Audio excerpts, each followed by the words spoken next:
Welcome to The Explainer. Today, we're diving into something huge, a force that literally shapes our entire universe, from a simple falling apple all the way to the grand dance of galaxies. We're talking about gravity. I mean, it seems like a really simple question, right?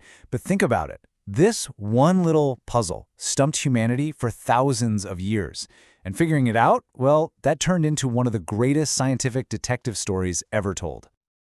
So, to even begin to get a handle on this gravity mystery, we first had to figure out where we even are in the universe. And let me tell you, for a very, very long time, we had it completely backwards. For over 1,500 years, the story was simple. Earth was the center of everything, period. That was the geocentric model.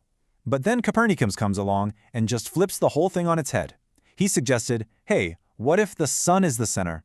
And wow, that was a huge deal. It was a massive, world-changing shift in how we saw ourselves. We went from being the star of the show to just another planet circling the sun. Okay, so having a new model is great and all, but you gotta prove it, right? And that's where the real work began. The big breakthrough came from these two incredible guys. First, you have Tycho Brahe. This guy, without a telescope, mind you, spent decades charting out the position of the planets every single night. And then you have his super sharp assistant, Johannes Kepler. So Kepler gets his hands on Brahe's mountain of data, and for years, he just wrestles with it. I mean, thousands and thousands of observations. But finally, after all that hard work, he cracked it. He found the hidden rules, the secret blueprint for how planets move. He came up with 3 incredibly elegant laws that described exactly how the planets moved. He had the what and the how down perfectly. The big question of why, though? Yeah, that one had to wait a little longer. All right, first law, the law of orbits. And this was a bombshell. You have to understand, for centuries, everyone just assumed that since the heavens were perfect, planets had to move in perfect circles. But Kepler showed, nope, they actually travel in these sort of squashed circles called ellipses. And get this, the sun isn't even in the middle. It's off to the side, at one of the focus points. Okay, so his second law builds on that idea, the law of areas. Kepler figured out that a planet's speed totally changes. It's not constant. As a planet gets closer to the sun in its orbit, it speeds up whoosh, and then as it moves farther away, it slows right down.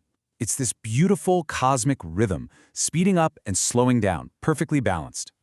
And his third law, the law of periods, is the one that just ties it all together with a perfect bow. He found this amazing, predictable relationship. A planet's year, how long it takes to go around the sun, is directly connected to how far away it is. The farther out you go, the longer the year. Simple as that. Kepler basically uncovered the hidden math behind the entire solar system. Incredible stuff. So Kepler laid out all the clues for us. He gave us the how, but that big mystery, the why, was still just hanging out there. The case wasn't closed. It was going to take a master detective to solve it, and that detective's name was Isaac Newton. You know the story, right? The legend goes that the big aha moment didn't happen when he was looking at the stars. It happened when he saw an apple fall from a tree. And he started thinking, if a force can pull that apple down, does that same force reach all the way up to the moon? And right there, that was the stroke of genius. He realized it wasn't two different forces. The pull on the apple and the pull on the moon, they were the exact same thing. There weren't earthly rules and heavenly rules. No, it was all one force, one law that governed everything. It was universal. And that's his universal law of gravitation. The force depends on just 2 things: how much stuff or mass the objects have and how far apart they are. So more mass means a stronger pull. Makes sense. But here's the really cool part, the role of distance. If you double the distance between 2 things, the gravity doesn't get twice as weak. It gets 4 times weaker. It drops off really, really fast. So this super elegant law leads to a really surprising fact about gravity right here on Earth. It's kind of counterintuitive. So let me ask you, where do you think gravity is the strongest on our planet? Way down at the core? Deep in a cave? Yeah, most people think it gets stronger the deeper you go, right? But nope, gravity is actually at its strongest right where we are, on the surface. It gets weaker when you go up, which makes sense, but weirdly, it also gets weaker when you go down. Think about it. If you're deep in a mine, a whole chunk of the Earth's mass is now above you and it's pulling you up, canceling out some of the pull from below. Okay, so if we understand this constant pull of gravity, It also tells us what it takes to beat it, to actually break free from it completely. This idea is called escape speed. It's basically the launch speed you need to win the tug-of-war with a planet's gravity. Go that fast and you're gone for good. You'll just keep coasting into space and never fall back. So for Earth, what's that magic number? It's a staggering 11.2 kilometers per second. That's insane. That's over 40,000 kilometers an hour. We're talking 33 times the speed of sound.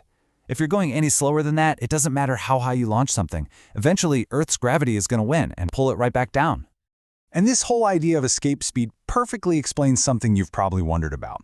Why doesn't the moon have an atmosphere? Well, because the moon is way smaller than Earth, its escape speed is only 2.3 kilometers per second. That's so low that the tiny, fast-moving molecules in any gas can easily reach that speed and just float away into space. The moon's gravity just isn't strong enough to hold on to them. So, there you have it. Newton completely cracked the puzzle that had baffled people for ages. He gave us the keys to the cosmos. But, that's what's so cool about science. Every great answer just leads to an even bigger question. And here's the big one Newton left us with. If gravity is always pulling everything together, then why is the universe flying apart? Why is it expanding? Now that is a mystery for another explainer.